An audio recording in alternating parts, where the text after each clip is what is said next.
And welcome to the second episode of Mysterious Traveller. I am your host, Jim Birchall.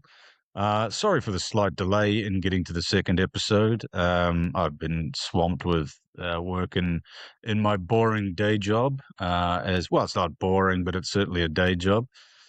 So I haven't had time to commit as much as I'd like to Mysterious Traveller. However, here we are, episode 2, ready to go. So got a very interesting show and guest this evening, Rick Garner. Now, Rick is from an outfit in the US, which I've actually done a couple of videos for. They're called Unexplained.com.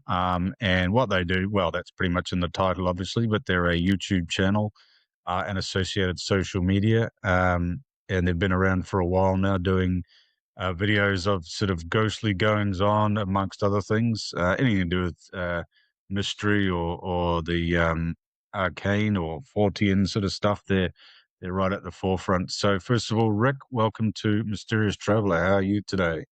Oh, thanks for having me, Jim. I am exceptional, and especially since when you're recording this, it's my birthday, so this is even doubly exciting. So Brilliant.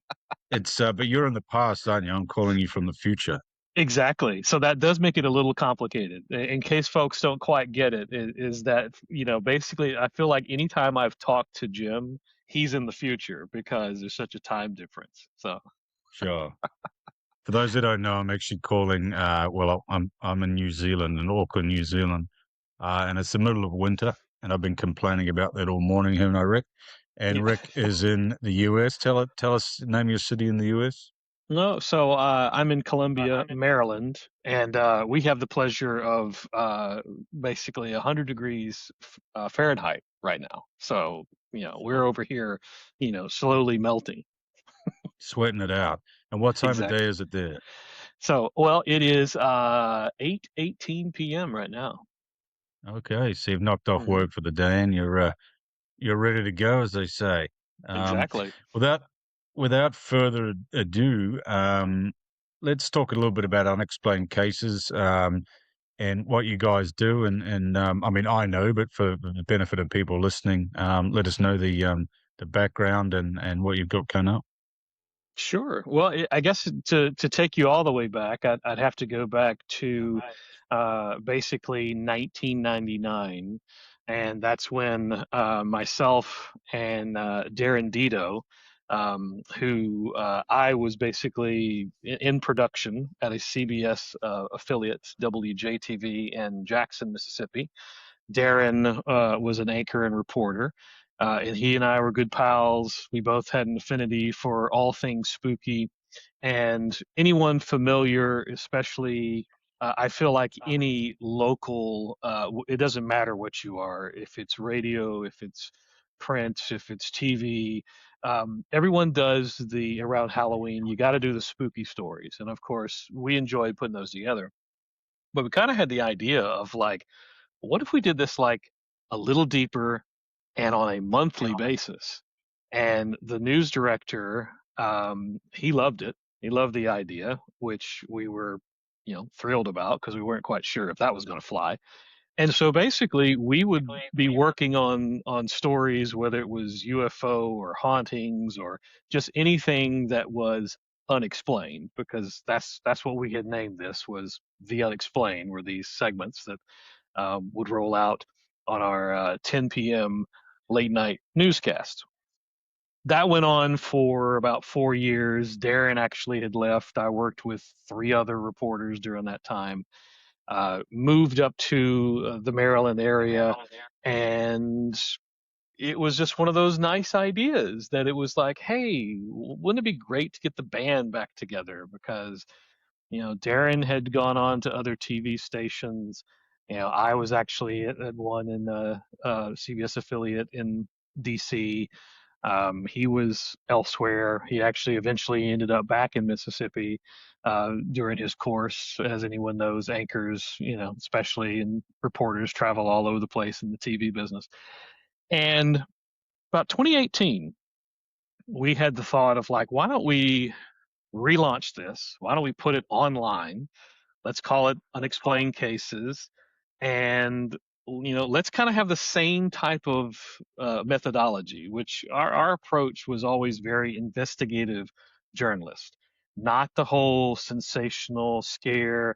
Oh, it seems to happen with so many of these shows, basically everyone going off of adrenaline and getting scared about stuff, but to literally take it at the, okay, what's the story, let's document, let's get into the history, let's unpack this. And then also, since we had worked with so many different paranormal investigators, we basically, took on their traits and their abilities. And so we'd also be able to try to investigate and see if we could also get any type of evidence, or if it was some type of military conspiracy. You know, Darren would be able to use his connections to be able to dig deeper, whatever the case may be. Again, going back to it being something that's unexplained. And so we rolled out episodes in 2019. And in essence, since then, it's never been um, what I would kind of call any type of consistency, which could be a bit of unfortunate, because our focus has always been more on quality over quantity. So, like, Hmm. it'd be nice to have had an episode every month, but, in some cases that's happened, but in other cases there's been delays. And, in this particular case, Darren has actually taken a little bit more of a back seat because of health issues. And so, myself and I've got a couple other guys, and like you mentioned, yourself has contributed some stories. And so we just keep trying to roll things out with our motto of preserving history by documenting the strange, paranormal, and unexplained. Brilliant. It's interesting you make that distinction between, well, being a real sort of, TV sort of editorial, or taking a real editorial sort of angle, as opposed to the sensationalism that you see in a lot of these ghost shows with Zach Bagans and these sort of carry on, these sort of guys. I mean, there's a place, I'm sort of a bit on the fence with it. I think, if something's on TV and it's marketed as a, scary ghost show, let's investigate. I think there's, the hyperbole comes with that. I think it is entertainment at the end of the day. As long as they don't dress it up as a serious sort of thing, then that's okay with me. But there is a place for people who want to, apply the scientific method, as it were, to ghost investigations and the like, and legends. Because, I mean, let's be fair, I don't know what the percentage would be, but at least sort of 4 out of 5 people like to, have a little bit of mystery, and like to be a little bit scared, Hmm. um, just makes life a bit more interesting, I suppose. So that's why shows like that, and true crime in particular, TV and podcasts and stuff just do so well. You've probably seen the, stats, true crime podcasts that dominate the, Spotify charts and Apple charts and things like that. So there's definitely it's more than a niche now, isn't it? It's really quite mainstream. I Absolutely. suppose, how do you remove yourself from, particularly when you go to a site to investigate it, and you actually get activity that you can't immediately sort of determine what's going on?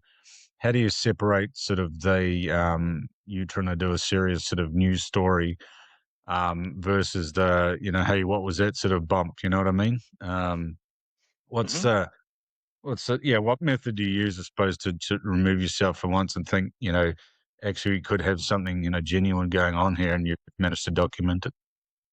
Yeah, I think, this is where it gets into that comparison of where, hey, we all like to be, there's there in all of us there's this degree of enjoying being scared, or being creeped out, or whatever. And I think that's why, especially, we're on the, I believe, the downslide of it. There was one point where you couldn't throw a rock without hitting a paranormal show, because there were just so many of them on so many different networks. And now that's all, that wave has crashed, and there are some that have survived, but a lot of them are, they're done. There's no new productions for them. um, I think, for us, it's basically like you're in a situation, and it's kind of like in any type of any type of news event, especially my background being radio and TV. Anyone who's worked with us has that degree of being in that environment. You remain skeptical. You have your head on a swivel, so to speak. You're aware of your surroundings. So you basically kind of in a sense expect the unexpected. Now that doesn't mean that I wouldn't get surprised or startled or anything like that, but at the same time, to especially in this particular case, if we're trying to get evidence, you don't want to taint that by talking too much or overreacting. Or it's even simple things like if I'm walking around and I happen to hit something, I bump into something. Well, I would say, that was me. I hit this chair. Just so there's no question, like, okay, yeah, that's what happened. That was the source of that noise, because there's always uh, an audio recorder that's rolling, or a video recorder. So the surroundings are always being recorded, and you want to take that type of documentation because you want to be able to rule out, okay, yeah, that's the HVAC system. That's, somebody breathing. That was someone's stomach. You want to be able to document all those things, but you have to also be aware to know, okay, my stomach just rolled, so I've got a microphone close to me that probably got picked up. You want to be hyper aware of all that. How do you remove yourself from, well, say you're having you hear something, you see something, you have rational thoughts, and you think, do you try and quantify it straight away and say that was obviously something else? Or do you think, hang on, we might have something here? What's, because, you're only human. The first thing that pops into your mind if you're walking in a house with a reputation of being haunted is that, hey, that was something, Um, what's the process? What's method do you use to sort of, you know, bring things into line and think, was that something, paranormal, or was that something that just happened? Yeah, that depends entirely on, was that something I experienced or was that something someone else experienced? And we all have to be on the same page. In other words, I make that distinction because if I treat something one way and whom I'm working with, another team member treats it differently, well, then we're not going to be on the same page. It's not going to be equal. So, use an example of me. If I see, let's say I see a shadow that moves across a hallway. Well, then first off, I'm going to hope that got recorded, basically. So, I'm going to indicate, okay, hey, this is what I just thought I saw or literally saw, and so that's documented. And then try to verify, all right, was there a camera on that just in that split moment? But at the same time, also be trying to find out, okay, what was the source of that? If that happened, was there a light source? And then just kind of like, okay, where was everybody? Say, well, there was no one else around. And it's kind of like you just go through the steps, and at some point you're either going to run into, okay, debunked, that was the source of that, good. And again, document all that, everything is still rolling to record that debunking. Or you can't debunk it. And at that point, that still doesn't necessarily mean that it's paranormal. It just means that, okay, I've gone through everything I can possibly think of. I can't find any source that explains what I saw. Now, the bonus part of that is then, if that event was recorded, because unfortunately that's not always the case. I think of an example when we were in the basement of basically what was kind of a comic, sci-fi horror merchandise comic type of store that was in Ellicott City, which is not too far from here. And Mike Chen, who is one of the teammates, he saw a shadow move across a wall. Well, it was only two of us that were in this basement where this happened. So in that example, I did everything that I did before he saw that shadow to try to recreate it, and it didn't come from me. Well, it didn't come from me, it didn't come from him. So it was very weird. Does that prove that it's paranormal? No, but we couldn't debunk what actually caused this shadow, this humanoid shadow, to move across the wall when there was nobody else around in this basement. Do you think your work, has made you more of a believer or sort of more skeptical? That's a fair question. Um, I often get asked like, okay, why do you do this? What got you interested in this? And I go all the way back to as a child and being interested in ghost books that were in the library or the book fair that would come to school. I'd save my pennies and coins to make sure I had a few bucks to be able to, because I knew there was always going to be a ghost book that was in there and be Mhm. able to purchase that because I was fascinated with the stories. So that's where the interest grew. Now, as we move forward, Something and like we, that. uh-huh, there we go. I love it. That's awesome. Yes. I just looked It, under my desk and I knew there was a couple of those sort of books down there, so I thought yes, I think, that your story is not unique. The amount of people I've spoken to over the years, who have had basically stemming from childhood this interest in things that go bump in the night is amazing. I think we probably all read the same books. There was Arthur C. Clarke. I don't know if he was big in the US or not. hmm He had a show called Mysterious something Powers, was it? Something like that. uh-huh. Yep, yep. Um, and yeah, and I think, it's remarkable how many people as children were gripped by it, and that's carried through to adult life. It's interesting because as you get older, you do get a bit more cynical. Let's be fair. The wonder of childhood kind of disappears, with the drudgery of adult life, which sounds pretty depressing, doesn't it? But I think there's some truth in that. hmm Um, and we're both from the area. I'm 40s, you're 50s, aren't you? Somewhere around there. Yep. Um, we're from a similar era where we didn't have the internet, and so that was the only outlet, was those kind of books and magazines. And my hmm grandmother used to get a magazine from the UK called the Unexplained, which, there's a whole stack of them to my left, actually. Nice. Um, and that kind of they scared the hell out of me. She used to keep them in this dusty old room in her house, and there was pictures of ghosts and Bigfoot and UFOs and Loch Ness monster and all the typical stuff, Bermuda Triangle and all that. But that fascination just it stays with you, doesn't it? It's even as a boring adult, you still get triggered, as it were, by those kind of shows.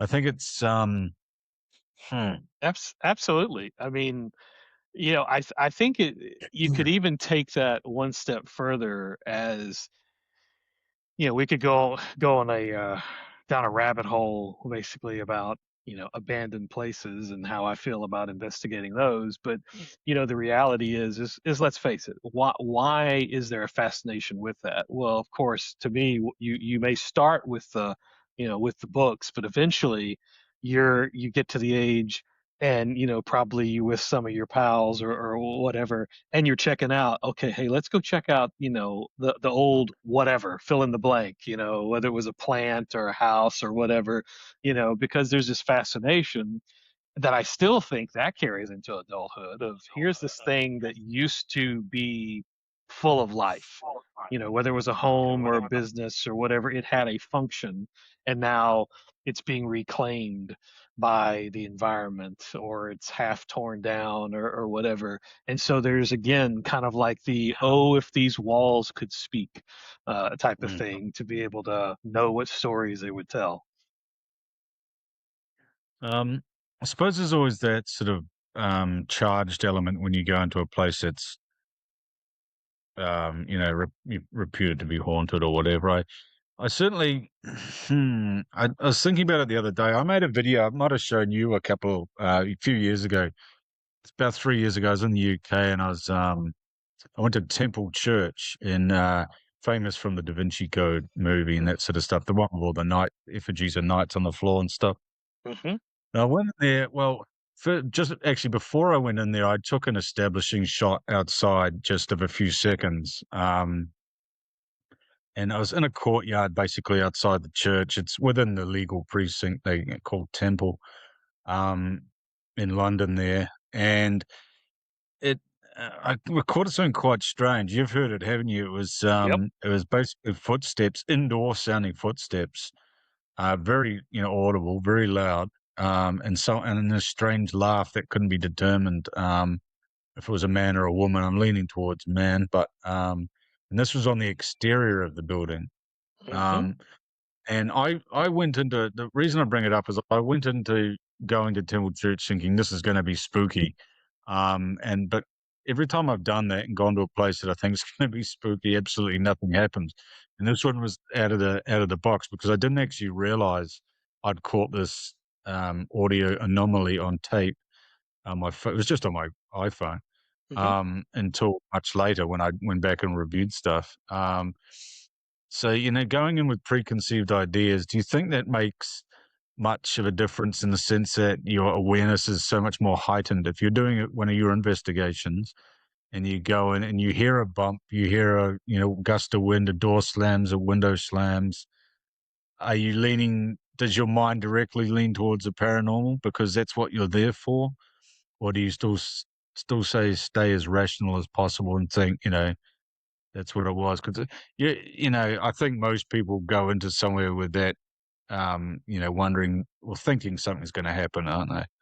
Oh, 100%. I think the analogy, equal analogy is also if you're, and I think this is definitely a mental thing, is you're looking up or looking down like a staircase, but especially if you're looking up, I think even more so, and you're looking up and the top of the staircase is dark. And you almost expect for, to see, some figure appear out of nowhere, or you're walking down this long hallway, and again, you can't see the end of it.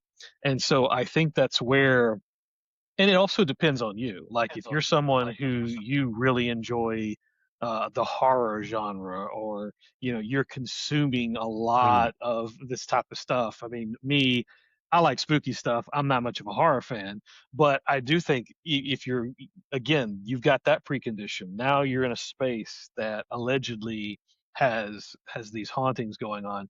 You kind of have a heightened awareness to where, yeah, one could.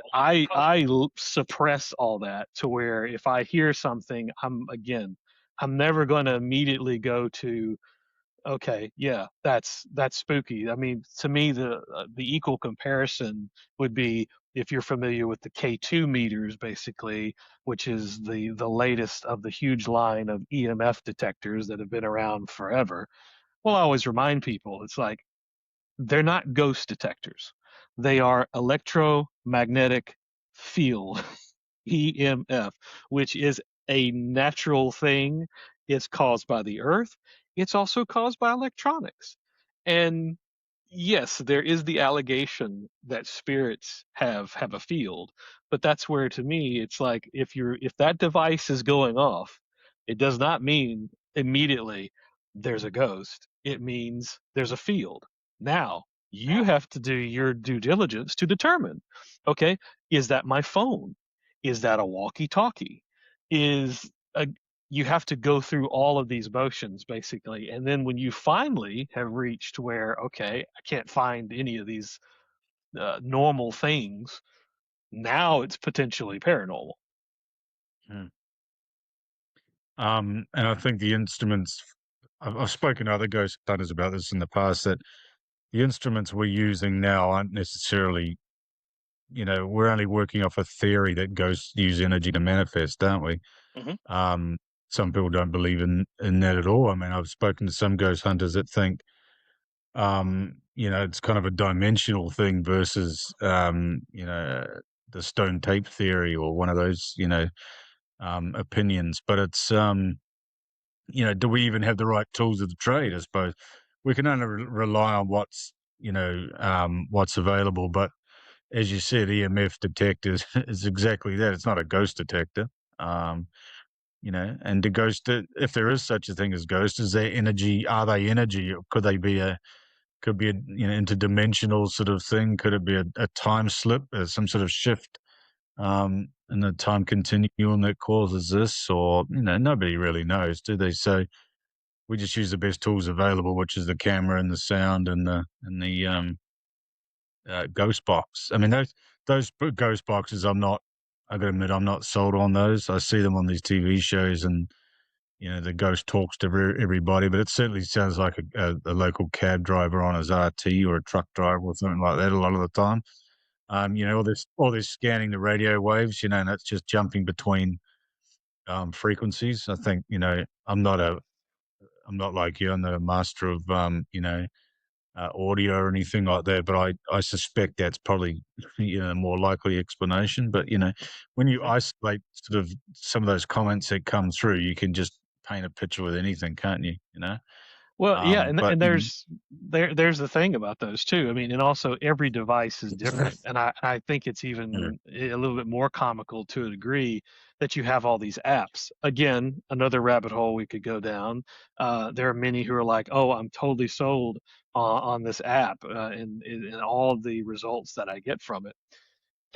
And again, we've tested apps before, and I find that they're inconclusive. But you also have to step back a second and realize, some of them literally say for entertainment purposes only. So yeah, it's kind of like read the fine print. The ones that don't, you have to step back and also think, okay, this is an app. It's working off of certain variables. I would trust a device that's not so mired into something that is attached to me, so directly, meaning text and emails and all these different signals that it can receive. I would trust a device that's completely separate a little bit more. However, as you just were noting, we're using devices to actually try to find evidence of the supernatural, of the spiritual. And that's almost like basically having a device to say, okay, hey, you're a follower of Jesus, you have faith. Basically, you're not going to have a device that can be able to pick that up. So we're almost getting into an area that feels a bit fruitless, because you're trying to have something scientifically explain something which is of the spirit realm. And I'm not really entirely convinced that there's any device that can foolproof do that. And at the same time, there are unusual circumstances like what your iPhone recorded, to where it's like, yeah. why did that happen? Where did that come from? But you also weren't looking for it. And that's when I find the best evidence happens, is when you're not actually trying to find it. It presents itself.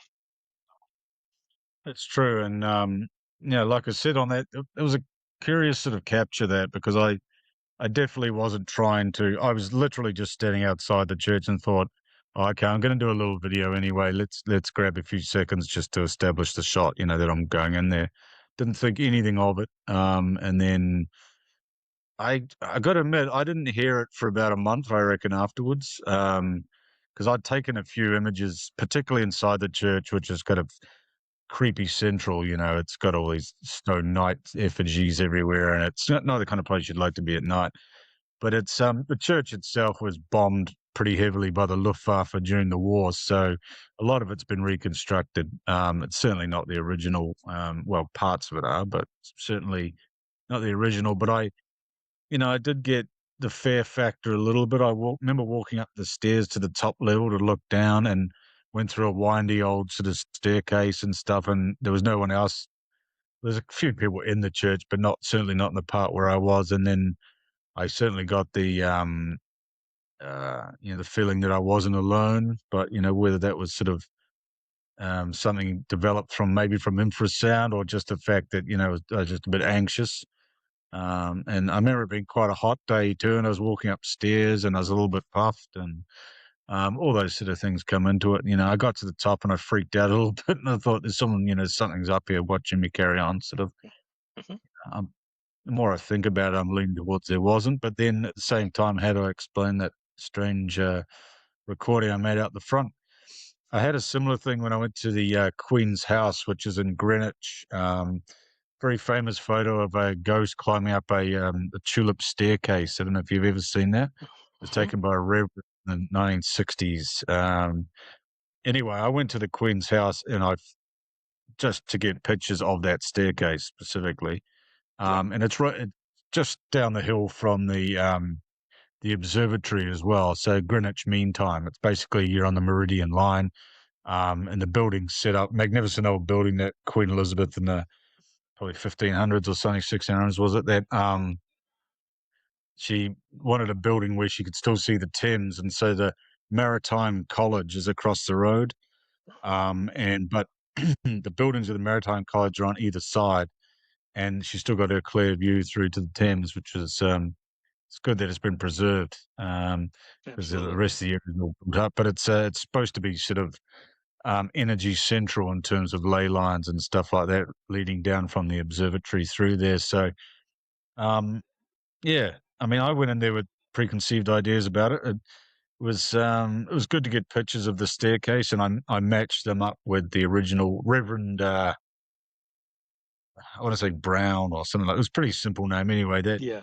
That photo, but I matched them up to an extent, and well, as best I could. But you know, was that photo real? I don't know. I mean, those days it could have been a long exposure. The fact that the hand kind of stretches, away from the body, it even looks like there's two sort of things that have manifested at the same time. Perhaps I don't know. I mean, I went in there with an open mind. And I got the pictures, and it was good to see it. You know, when you go to a famous haunted sort of location, it's always good to see the thing for yourself. Right. Um, the interesting part was I spoke with a tour guide within the building there, and I brought it up with her, and she said, "No, I've never seen anything on the staircase." And she said, "But just 2 weeks previous, um, there's a little sort of interior courtyard, and up above, basically, you can look down into the sort of atrium of the building."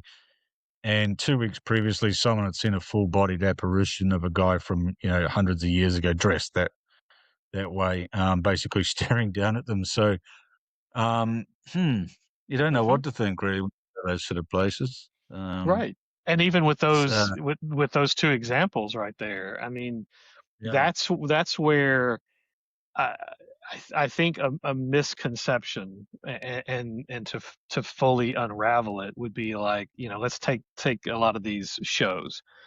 Folks, the show presents itself that someone came in, they were there one night, they caught all this activity, it was amazing, and they did whatever and they left. When in reality, they actually stayed there for a week, yeah, maybe longer, but certainly at least several days, if not a week, constantly looking for something to get.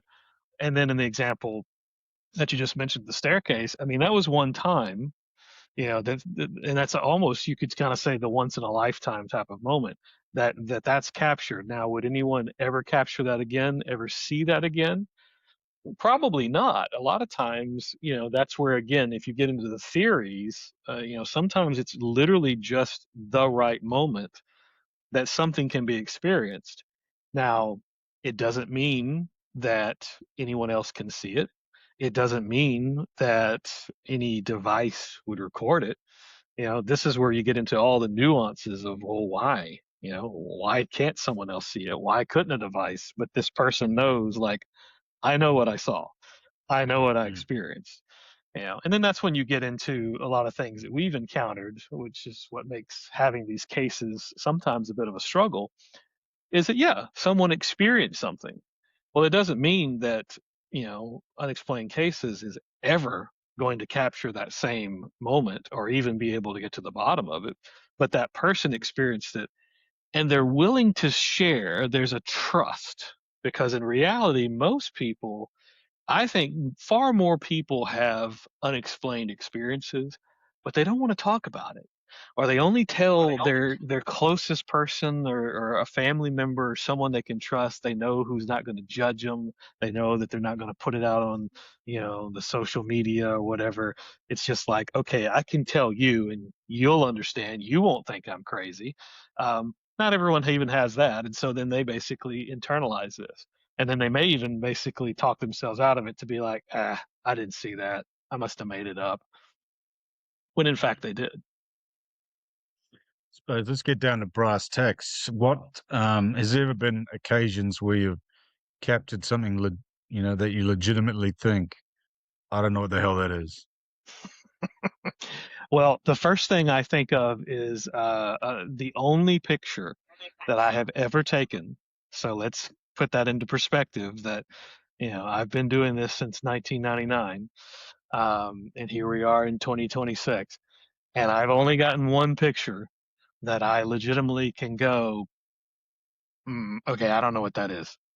And I nicknamed the picture Creek Boy because, and this was again when I was at Channel 12, JTV, Jackson, Mississippi. I was by myself. It was uh, at least dusk, but it was getting close to dark. I was at a Civil War battlefield site that was called 14 Mile Creek. And basically, it was a cement bridge that went across the creek. So there was a modern road, but this road was no longer in use. More modern thoroughfares had been built. So this didn't have any traffic on it.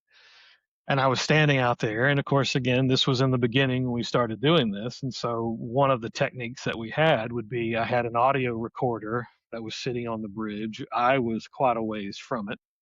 I had a digital camera and I would ask a question and I would take a picture with a flash. And so, I probably had asked, is anyone here with me? Click. What's your name? Click. How do you feel? Click. And I'll always remember it was that third question, and how do you feel? That the the image to look at it, basically you could see the edge of the cement railing of the bridge, and there was nothing but blackness that was beyond there. That was where the creek and the forest was. So if you just looked at the picture, you'd be like, and go on. But every picture I took, I would always turn up the brightness and the contrast just to make sure that there was nothing that was just kind of like below the surface. And that one, when I turned up the brightness, I immediately saw a form and I was adjusted the contrast. And, this image is actually at unexplainedcases.com. But it became this head that looked very skeletal in nature, which I was made it extra creepy because there was eyes, there was nose, you had a head, you had shoulders, and then everything else was undefined. Now I've had a medium who has said that that was a soldier, and she provided this whole backstory about it, which again, one can take, is that accurate, is that not, depends on where your feelings are with mediums. All I know is I looked at this and I was like, at the time, okay, that's weird, that's crazy. I was like shocked, and then I was like, okay, let's send this off to Kodak. Let's send this off to I think it was Olympus, I believe, was the creator of the camera. Kodak because they're a photography expert, basically. Olympus because they manufacture the camera. And I reached out to them to be like, what do you believe this is? I had this image. Both of them came back to say, in essence, that it was an electronic artifact. To which I said, okay, that would be confirmation without giving it confirmation that that is unexplained, that that is potentially a spirit, because it would be an electronic artifact if you can't explain what you're looking at. And to change the negative on that just brought out this image. Now, you could argue, because I do have to still put on that journalistic hat and say, could that be what's called pareidoll, where it's like there's something there that it just looks like that, and your brain's interpreting that? And I'm like, sure. I mean, you could always argue that. You look at clouds and they look like an elephant or something like that, a whale or whatever type of unicorn. But when you have something that has that type of image, it does become very peculiar. I had an example of pareidolia as well. I took some photos at the Pont du Hoc, Mhm. overlooking, well, not overlooking, but in the region of the Allied invasion, Mhm. D-Day invasions. And it's certainly a strange looking shadow. Um, it could have just been some moisture on the wall of the bunker. I don't know, Mhm, but mm, certainly, you know, your mind does, you know, it makes faces out of things. Um, it's just kind of human nature, you know. I've seen countless photos that people have sent to me, or I've taken myself and stuff, and you do start to look for reflections in the window and things, and make a shape out of that, and they think, you know, that could be an older woman, you know, standing side on, sort of, you know, making dinner, you know, something like that. I don't know. right. Um, but I think some people so in this paranormal game, as it were, for lack of a better term, are so desperate to find evidence and, you know, promote themselves and promote their channel, you know, or their Instagram or their TikTok or whatever, that they'll, you know, they're happy to throw those images up for debate, which is fair enough. Unfortunately, as we know, that the internet can be quite toxic in terms of the comments, and you do open yourself up for ridicule. So you got to have a pretty thick skin. You Mhm. probably know that. I mean, I haven't really read the comments on your videos, but you probably get a few doomsayers coming in and stuff, and you know, people poo pooing your theories or your evidence or your videos and so forth. But you know that you just got to roll with it. You know, I think that's really what it comes down to. It's at least they're looking, at least they're talking about you, as they say. It's better than not being talked about. Yeah, and Um, you'll always have both sides of that. Like right now, yeah. we're rolling out interviews that we had recorded. Well, we recorded the interview with Charlie Hickson. We actually got an older interview. We didn't actually record it of Calvin Parker, which this is going back to 1973 in Pascagoula, Mississippi.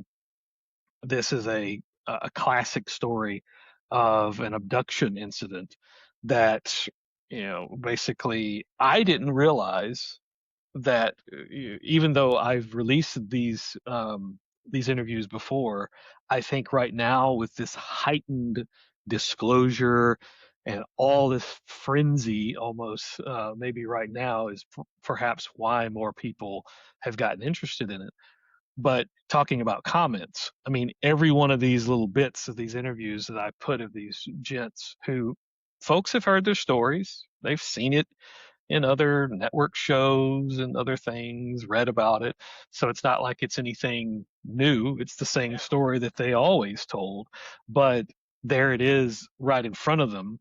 And so yeah, you have those that are like, okay, I actually everything from I knew the guy, I knew he was telling the truth. This did happen, all the way to the I'll have what he's drinking, or what Yeah. he's snorting, Or smoking. basically. Yeah, yeah, Yeah. exactly, and And everything in the between.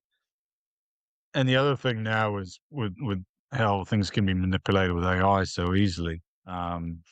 Hmm. I find the younger people tend to comment, "That's AI," you know?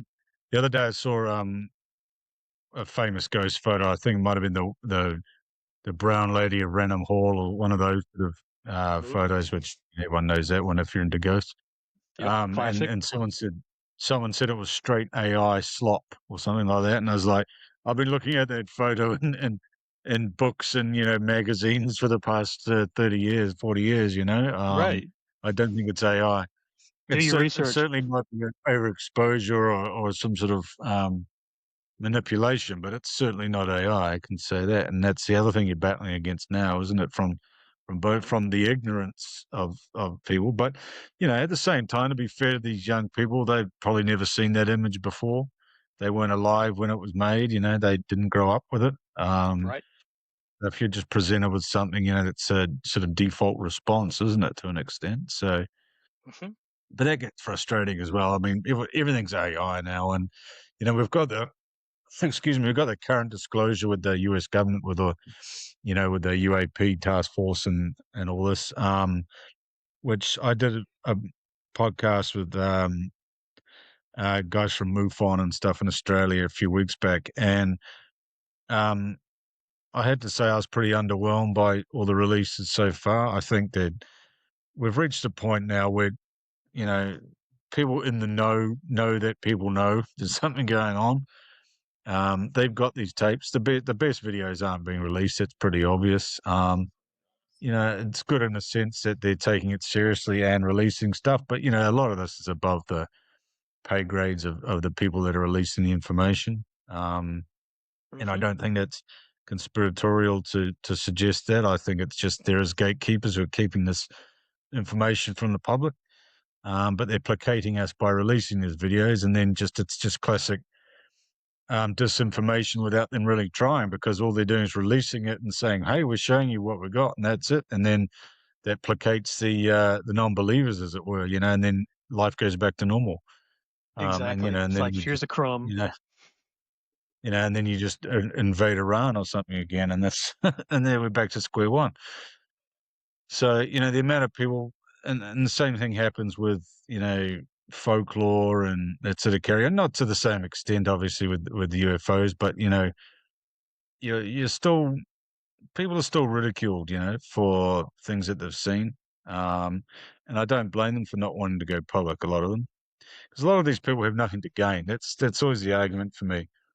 Um, whilst anybody can be a charlatan, most people aren't and can't be bothered being a charlatan. They don't have the time or the inclination to make up things like that. So when these things do happen to them, then it's some people you really have to scrap to get the information out of them. They just don't want to talk about it. I get approached by people, excuse me, from time to time, with information about UFOs and um, the Moyhal man, the Bigfoot in the Coromandel Ranges down where my newspaper reports.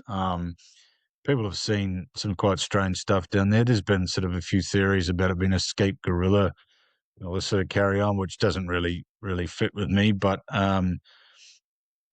apart from the people sort of at the forefront of the exposure of this, and the ones who are out there actively looking for these things, I get approached by people who don't even want their names published, and they tell me, um, "I'm happy to share this information, but I don't I don't want any publicity for it." And to me, I think, are they fantasists? Is the first thing I think, and then I think, if you're a fantasist, you're the kind of person that sort of wants to be adored and wants to be liked and stuff. So why would you hide your identity? Effectively. I mean, I know their names because they've emailed me, so it's generally on there. But it's Right.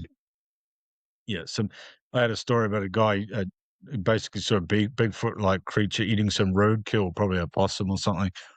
Um, a few weeks ago, and he said I'd never told anyone else about it, but he'd seen one of my stories um, and decided to share that. I mean, we don't have bears in New Zealand. We don't have anything that would resemble that.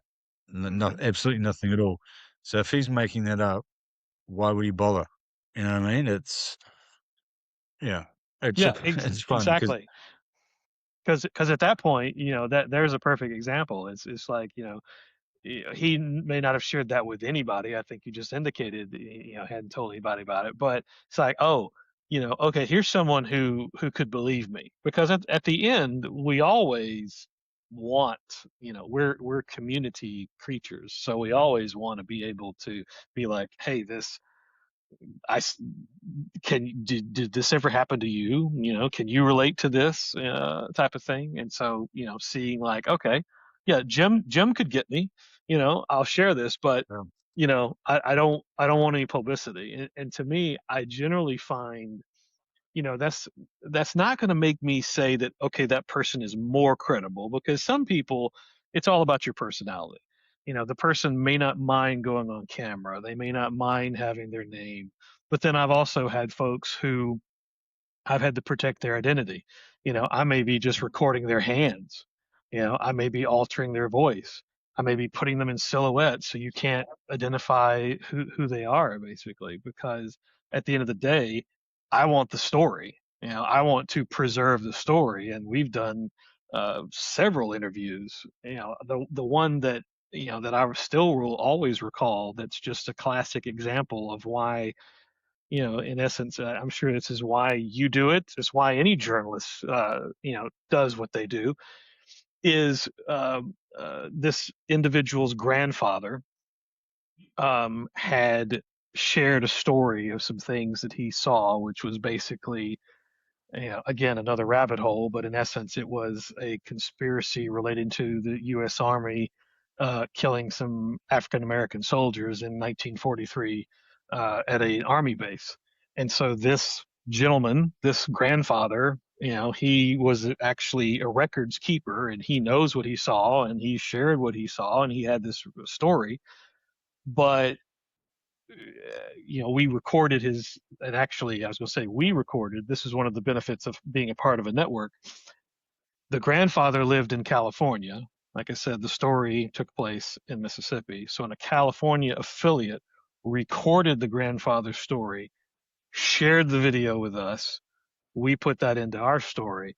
But obviously, I kept the recording the other affiliate may not have. But eventually, at some point, years later, grandson had reached out and was like, hey, I see that talked to my grandfather. Do you have his story? Because we don't have any recordings of him. And just to be able to have a recording of him talking about this would be amazing. And I'm like, well, absolutely. Here you go. Because I just look at it as like, again, we're documenting stuff, and having been there, having, I not a couple of years ago lost my mom, and it's kind of like crazy in this day and age. It's like I don't have a recording of her. I've got plenty of pictures, but it was shocking to me as like I don't have a video of her anywhere. And so when you get in that situation, to be able to be like, oh, here's something, can I have that? And to be able to do that for someone, it's very rewarding. Mm.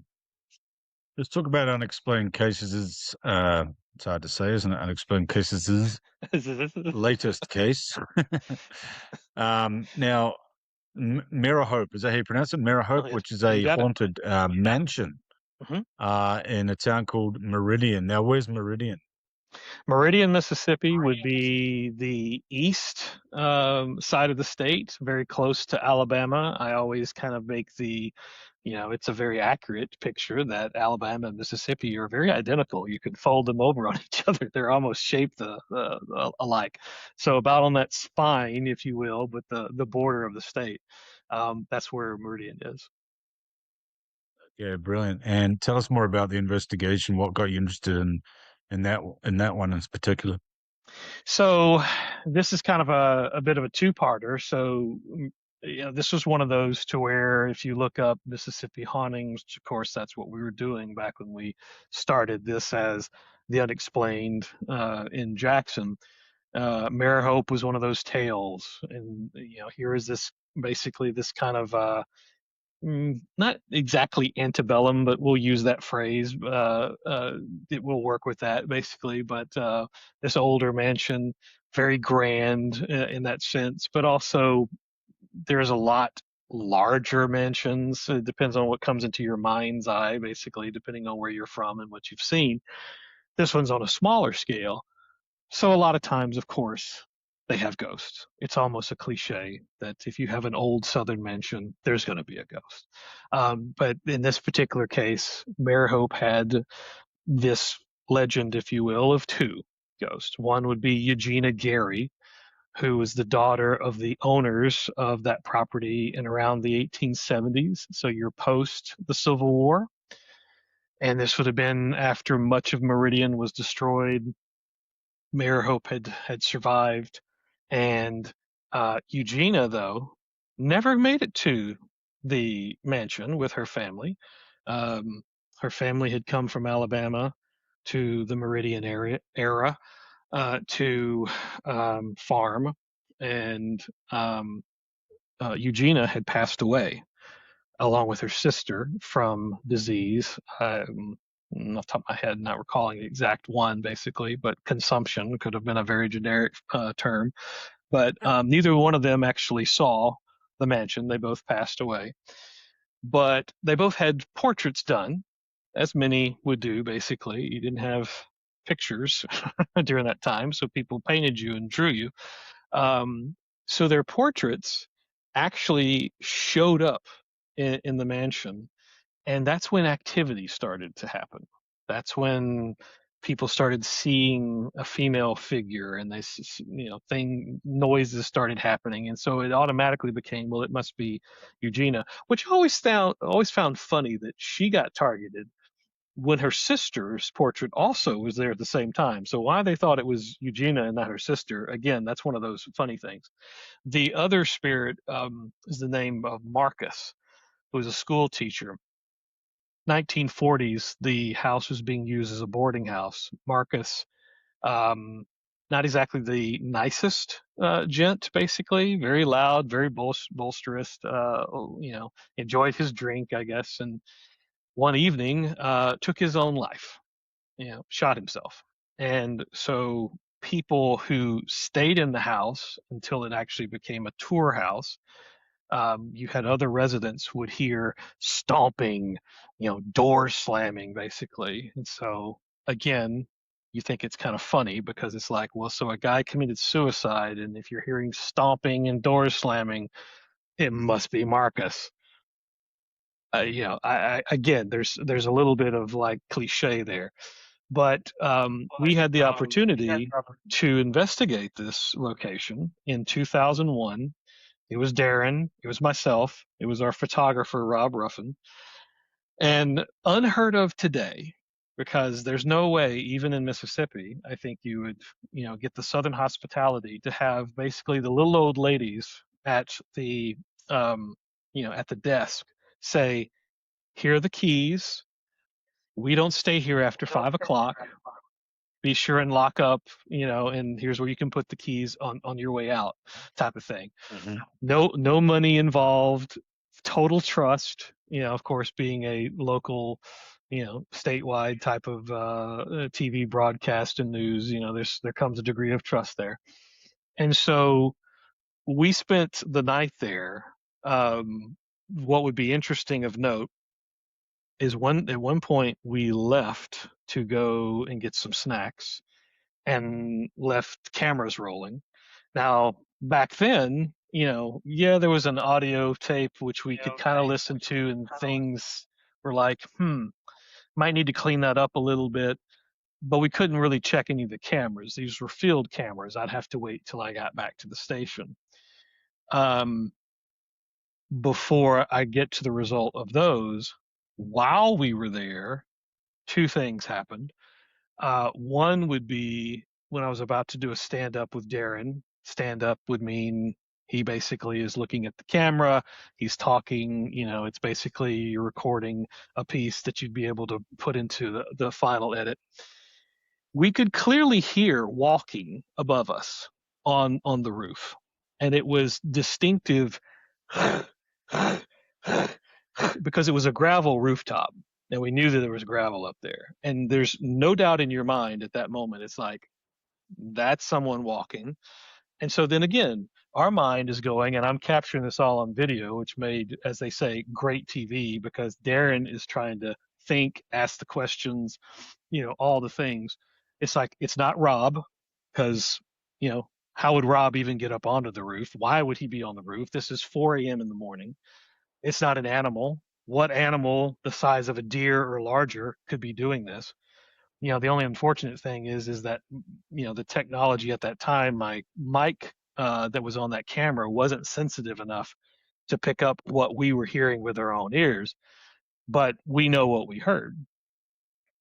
We also took a nap and woke up to what sounded like, again, the beauty of having recording going on, because I woke up and I was like, what's going on? Why is everybody, kind of like startled awake?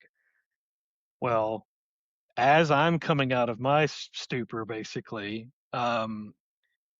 Rob is saying, did you hear that? And Darren was like, yeah, that's what woke me up.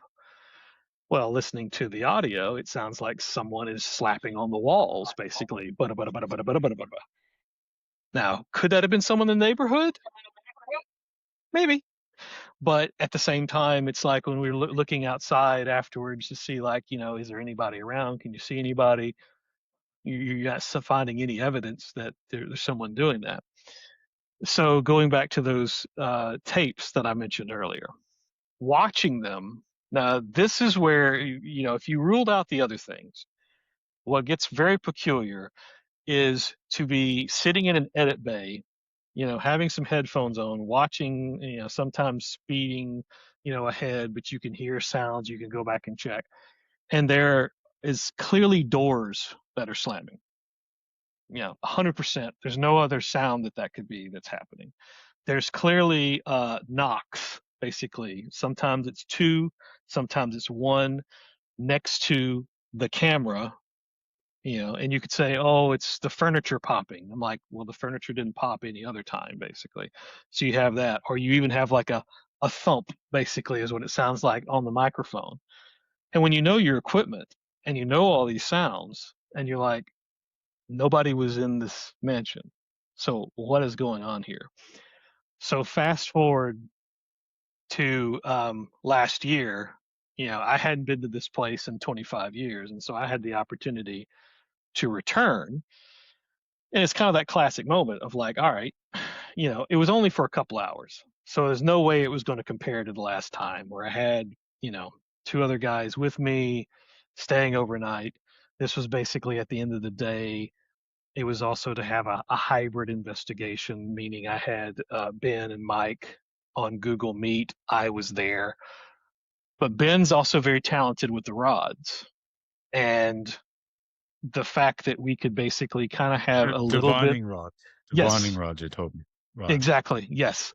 Um, for to add that element to this, which we didn't do last time, to be able to see like, okay, again, with only a couple hours, is there anything that could be caught? I didn't see anything. I didn't really sense anything. Nothing I was doing caught anything. But during that session, Ben was making contact with a female, and the short list of what we found out was here was someone who was in their early 20s, whose name was Sarah, who was kind of like maybe like a wet nurse or a nanny, I guess, of sorts, who was there at the time the Garys were there. So the upus on us would be, okay, can we find any documentation to support any of this? Well, thus far, I've made no connection to anyone who was related to the Garys, name of Sarah. There are some possibilities, but they don't seem to connect. So then you're like, well, what was that? What was that whole experience? You have to say, well, was that, I know Ben's not making all this up, but I also could say, well, it depends on how much you believe divining rods, and how accurate they are, basically, in the whole sense of having an investigation. But that just added to the mystery of Marihope. Wow. So that's is it something you can revisit? You mentioned that you couldn't um it wouldn't be something you'd be able to investigate again today. Why is that? Has it just been is it does the local council run it, the county? Is there a reason why you can't go back? Oh, and so that was only for me. I basically that's where family is. So when for me, I Yeah. was down Oh, so there. it's just a geographical thing.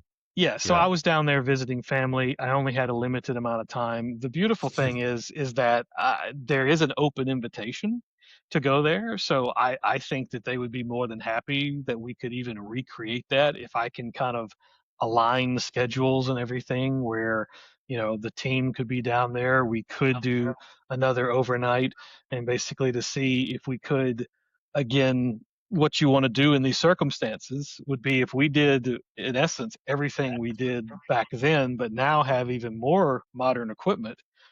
Would we be able to recreate the same experiences? Maybe, maybe not. Again, you think about the perfect is we could have left all that stuff running and left it and nothing happened and there wasn't a single sound that happened all that. But to have every camera that we had placed, which was at least three, but potentially four, in the mansion, pick up different things, but especially the door slamming. I might could have been like if the knocks, I could have maybe said like, that's just furniture popping, air changing or whatever. But we all know what a door slamming sounds like. And for there to be no wind, no gusts, nobody in that building, you're like, okay, now I can't explain that. I suppose hmm, is it in is it in an area that's isolated from other residential, is there houses around it or There Well, are. I'm just thinking about the local Mhm, kids playing a trick on you, mhm. that sort of I thing. and that's a perfectly valid question, because that's Yeah, where, in that situation, you wanna go through that to where even with the walking on the roof, I mean, again, yeah, can I 100% rule out that there wasn't someone who just happened to have got up in there? I mean, we looked, we shined lights, we listened, we didn't even know how to access the roof, and it's not something you can do from the outside. So it's kind of one of those to where I can't, 100% say that that wasn't somebody who was, there who may have found out, oh, hey, the news crew's here. Let's spook them basically. But, yeah. 99.9%, I would say that that's unlikely. Same thing with the door I slamming, suppose I suppose it was more overt with the equipment you'd used back in 2001 as well, like, people would see you coming, the community around there would someone would say, "We saw those guys from the news down there," that would, should we go and mess with them a little bit? I suppose you can't, as you say, you can't discount that, but, yeah, man, it sounds like somewhere I wouldn't wanna go at nighttime, that's for sure. That's for well, sure. it, Do you it pick it's do you Yeah. go ahead, go ahead. Do you pick your, do you pick your stories, is it mostly based on geographic convenience, or do you sort of go out of your way, or do you use contributors to send you stuff like I have in the past? When we started doing the YouTube kind of rebirth, that was kind of our intention. Was basically if we could, you know, crowdsource, be able to have some funds to be able to travel. At that time, I'm in Maryland. Darren was in Arizona. So sure, he came to Baltimore area, and we got some stories here. We went up to Gettysburg. We got some stories there. So that was kind of a geographic Let thing. I went out to let's talk Phoenix. about We yeah. got a bunch of stories there. So that made that pretty easy. If I had my druthers, of course, that's also part of what makes it really fun is to be able to go to different locations, different states, different areas. But since we're not funded, don't have in this bank basically. It's all discretionary funds. A lot of our stories would be they're either ones that we can get to that are, whether it's in our case, Maryland, Delaware, Pennsylvania, Virginia, kind of in that type of geographical area. Mississippi is only because I still have family there. So I go back there, a lot of times. I just need more time to, explore some stories down there. Or it's stories that people, can submit things. And again, I can vet them. I know where they're coming from, such as yourself, and be able to say, okay, we can put this together. You get the style. We've got the video. It's all not something that's all hooey and made up, and we can put that together into an episode and open it up as a case.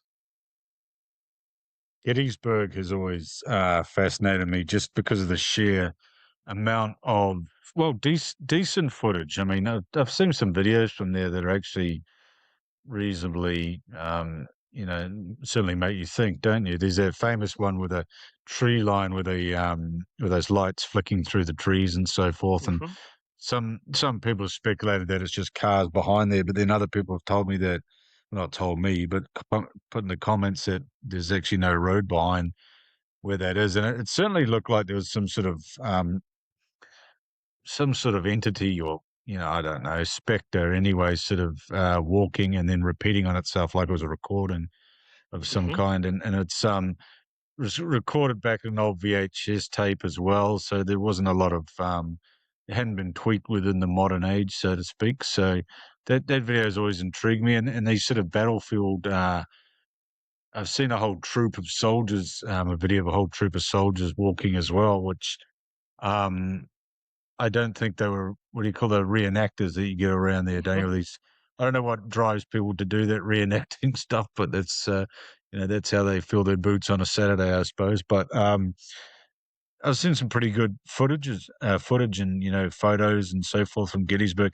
Do you think that is a real hot spot, or do you think it's just the sheer fact that there's so many people going there because of its reputation that, there's sort of the evidence comes out as a result of that? I'd have to kind of say a little bit of both. And the reason Yeah. I would go with both is because, you mean, if you get into all the nuances of, yes, okay, you had a bloody Civil War battle, so you had a lot of trauma, you had a lot of death, you kind of have those tropes, so to speak. But then you also have limestone and you have, water, you have environmental things basically that attribute to that, and having been to Gettysburg, and again, you try to separate yourself. It's like, okay, basically every square inch of this place is allegedly haunted. All right, let me put that aside for a second, because otherwise, if you let that stay right here, then you'd be thinking nothing but, okay, every shadow, everything that's going on around me is potentially a ghost. But if you push that aside and then you're going through it, for me, when Darren and I were there, there's a vibe that's there. Now, that gets into the next part is like, I also kind of in my theories, and I think some others share this, is in a way, sometimes believe like folks, if they're thinking enough about a lot of things, it's kind of like that case of like a group who actually created a ghost, like they had this whole backstory with a name and everything about them. This person didn't exist except in their What was it minds. called? The skull experiment. Hmm. What was it? Yeah, Something like that, wasn't it? something like that. I'm forgetting I'll the have to look it up again, but I know what yeah. you're talking about. Yeah. Yeah, Yeah. and to me, I found that fascinating because in a way, it does have credence to the idea that if you have enough people who just like, oh yeah, I believe that this is this. There's all these things.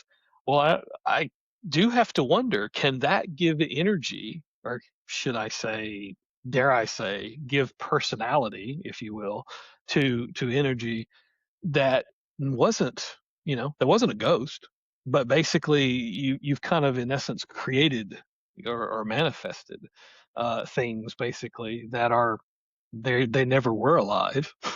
They never were living. They're still not, but it's almost like it's kind of like the mind, and now you have this a group think basically has helped create experiences.